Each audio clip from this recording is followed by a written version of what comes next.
community. I've been in Boca Raton for almost 10 years. I live in the general area, and I really appreciate the diversity of South Florida. I always have looked forward to the tolerance and the multicultural viewpoints of Boca Raton. That's ideally why I chose Sanborn Square Park in Boca Raton for this display. Okay. Now, are you a Satanist? You know, that is a very difficult question to have rational, logical people to understand. And what I mean by that, if I can preface that question with my own twist on things. There are over 5,000 gods being worshipped by humanity. Not all of them can be true. The Christians say, well, the Abrahamic God is the one true God. Well, the Abrahamic God has produced Jesus, the Prophet Muhammad, and the Hebrew Old Testament. So where do you go from there? Just take Christianity alone. There are over 30,000 denominations of Christianity because the Bible is a book open to interpretation. We just don't know. It's the big book of multiple choice. You cherry pick the parts you like, you ignore the ruthless dictatorship of the Old Testament God. This is where atheistic Satanism comes in. Okay, just to be clear, I am an atheist. I'm a non-believer in any deity.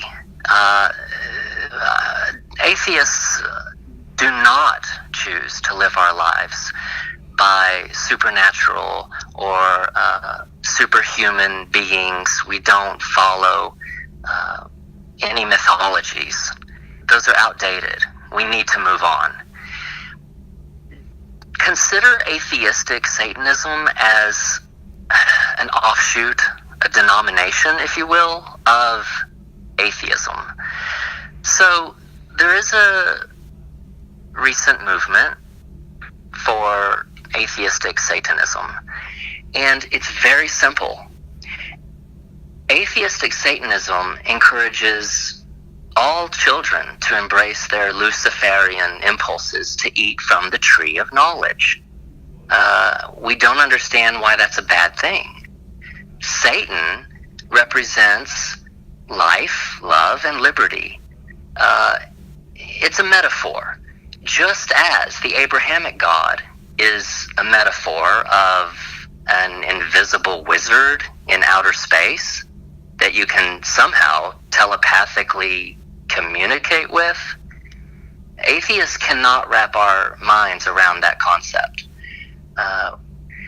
Let me put it another way. Satan serves as the symbol to go against, to rebel against Yahweh, Jesus, and Muhammad.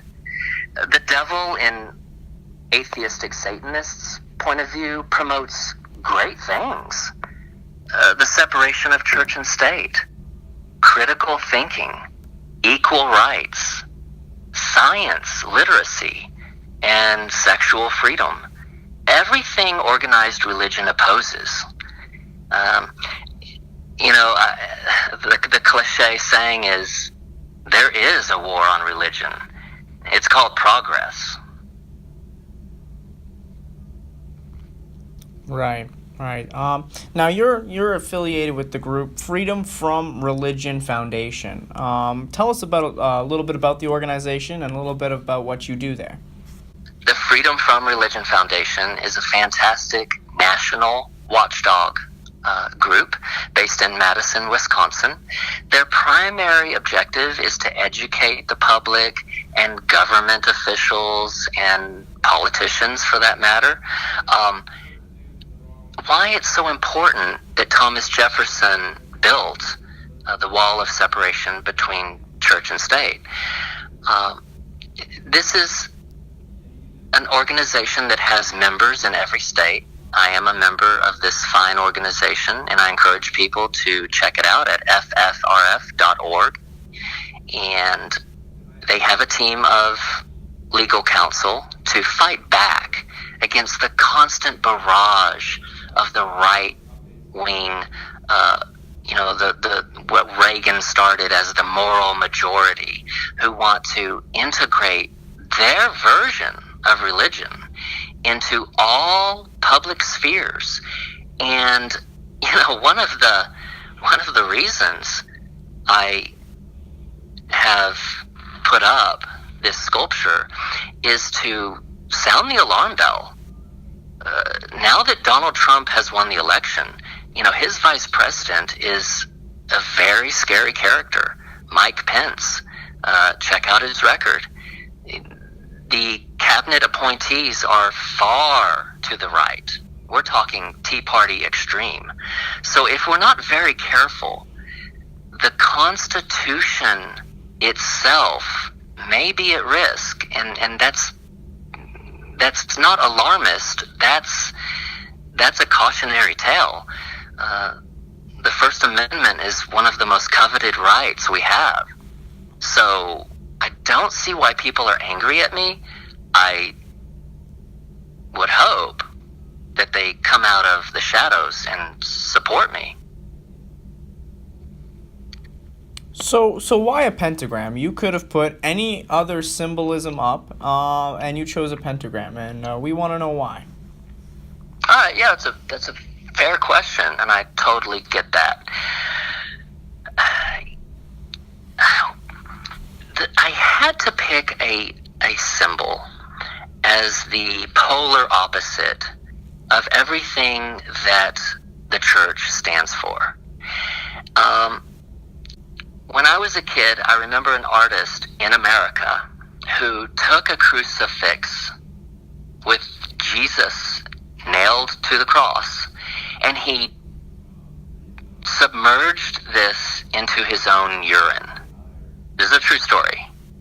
The art piece was called Piss Christ. And I remember the uproar that caused, but I also admired him so much for standing up for his convictions, for his artistic freedom, how he embraced the freedom of speech. And, he wasn't struck down by a lightning bolt. God did not intervene because God is nowhere to be found. And so, that always stuck with me. It was such a powerful image. The reason for the pentagram is that we have to have a break on the monopoly of the nativity scenes in public spheres. A nativity scene which is the myth that somehow a 14-year-old girl was magically impregnated, and it's the stuff of legends. It's folklore. We have to break the spell of menorahs being so widespread and acceptable in the public sphere, which is just a fairy tale of one night's worth of oil burning for 8 nights? So I think that's the direction I was going in. And, surprisingly, a lot of people have shown support for this.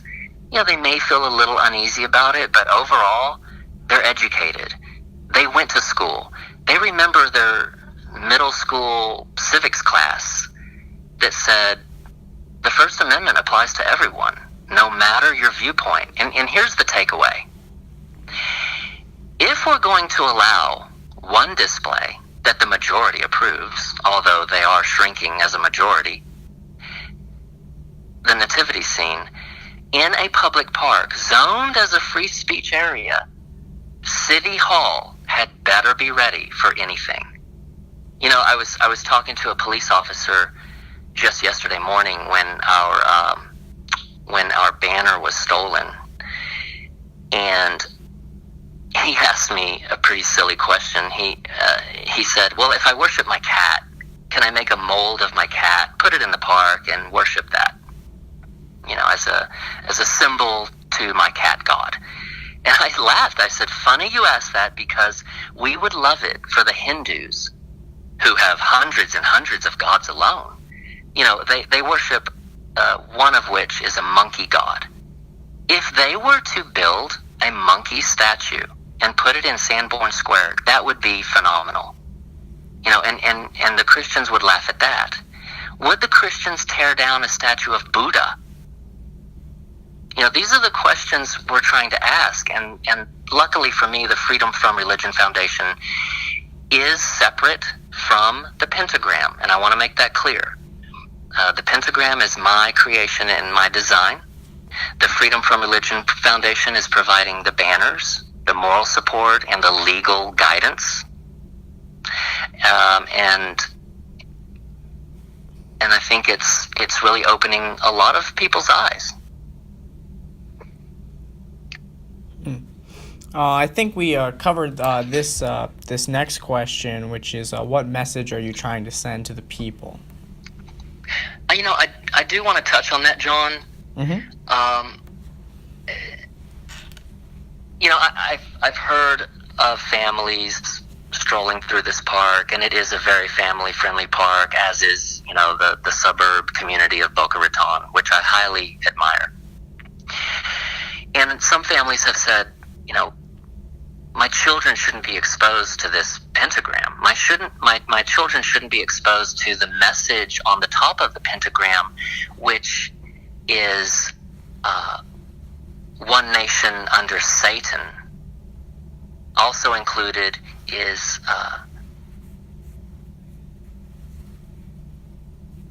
John, hang on. The message on top is under Satan we trust, and also included is one nation under Antichrist. May the children hail Satan. I kneel before no gods. These are all messages attached to the pentagram. And what I would say to that is, this should be in a Western civilization, in a country, that admires freedom, a first world country at that. It should be a teaching moment. Talk to your children, explain to them, we may not believe this particular faith, we may not understand the atheist's point for equal rights, but I would encourage the families in Boca Raton and beyond to really take this as a moment to support the Constitution. Thank a local activist who has the courage to stand up and go against the grain.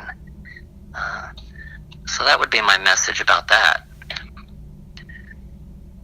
All right. Now, what inspired you to put the pentagram in Sanborn Square?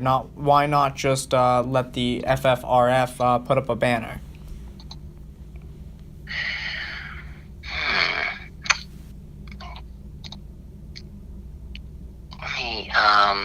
Let me gather my thoughts on that. Yep, take your time. Okay.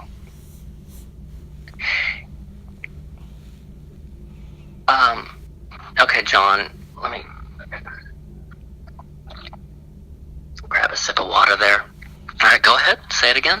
All right, so what inspired you to put the pentagram in Sanborn Square? Why not just the banner from the FFRF?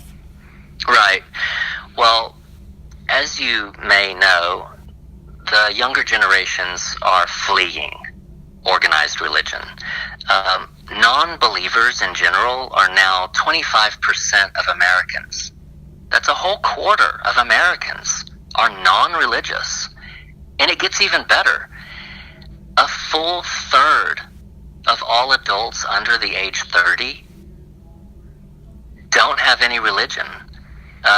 We're called the nuns, N-O-N-E-S, not Catholic nuns, of course.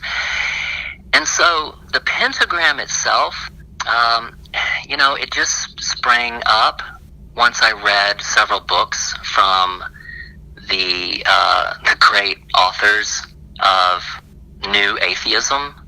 New Atheism is a more bold approach to make ourselves known, to come out of the closet, kind of similar to what the gay movement went through 10 or 15 years ago.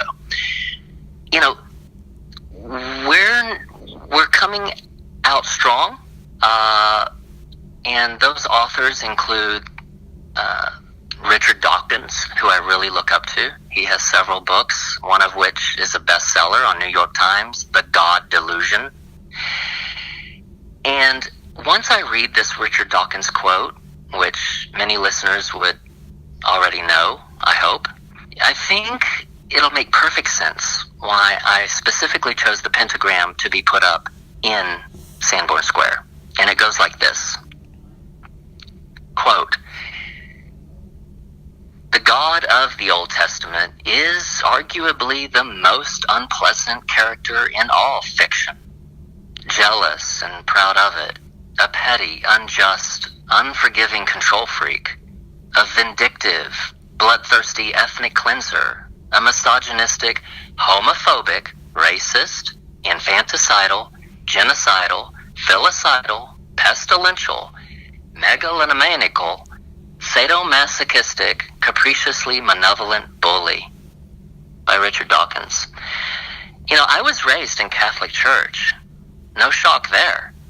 I went to kindergarten through 8th grade at St. Philip's the Apostle Catholic Church in Dallas, Texas. I'm from the South. I'm from the Bible Belt. And one of the scariest places to live is in the Bible Belt. You think Christians are persecuted? Try wearing an atheist t-shirt in the South. So I consider this really ultimately a social experiment.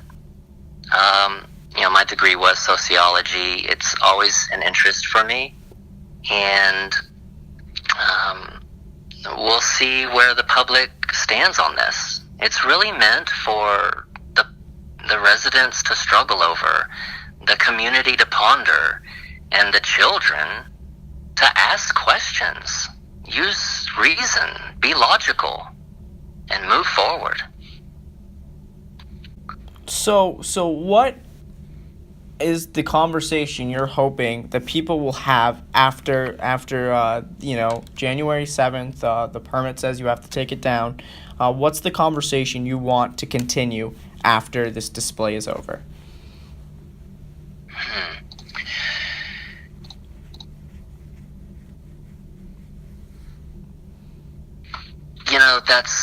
That's a great question. Here's my thoughts on that.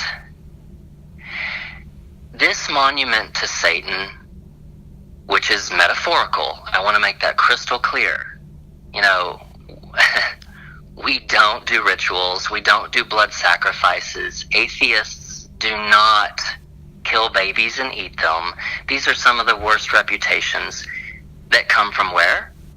Hundreds and hundreds of years ago. When the Catholic Church ruled the world, which was known as the Dark Ages for a good reason, there were free thinkers, heretics dragged to the city square, heroic heathens and brave blasphemers who were brutally burned alive at the stake in parks by righteous believers. And that's not long ago in history. So the conversation going forward, needs to be open-minded. We're not here to intentionally aggravate or disturb anyone's crucial sensibilities, but we just want to open a conversation, to be honest, that this country is the best. I love America. The First Amendment must be protected, including the freedom to offend. If the mayor is opposed to this, rezone the park. And we're just talking about a tiny microcosm of Florida. This is just one city. It's been 40 years that the right wing has controlled the Supreme Court. We just lost our chances to swing it to the left. So we're talking about another couple of generations where we have to be very careful. In Satan we trust, that was added in 1954 John, hang on, let me back up just a second. Yep. All right. In God We Trust was added in 1956 as an alternate to the original U.S. motto, E pluribus unum, out of many, one. Atheists are in the community. We are a fabric of life. We just want equal treatment, and if we ruffle a few feathers in the process, get over it. Our godless Constitution protects the minority from the tyranny of the majority. And this is what I want to ask Americans. How hypocritical would it be for atheists to spray paint, vandalize, tear down banners, uproot the nativity scene? All of these things have been done to my sculpture and the Freedom from Religion Foundation's banner many times since its installation. This is ruling by fear and intimidation. I wonder what book that would come from. The Bible.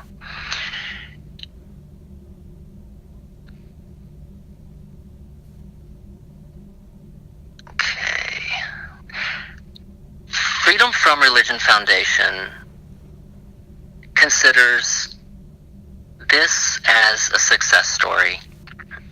Even the fact that we can be exposed as atheists, the fact that the city was responsible enough to acknowledge that all viewpoints have to be represented, although the public pressure is on to rezone this park back to its normal, everyday park that it's designed to be. No one wants to take a stroll on taxpayer-funded government property and have their conscience assaulted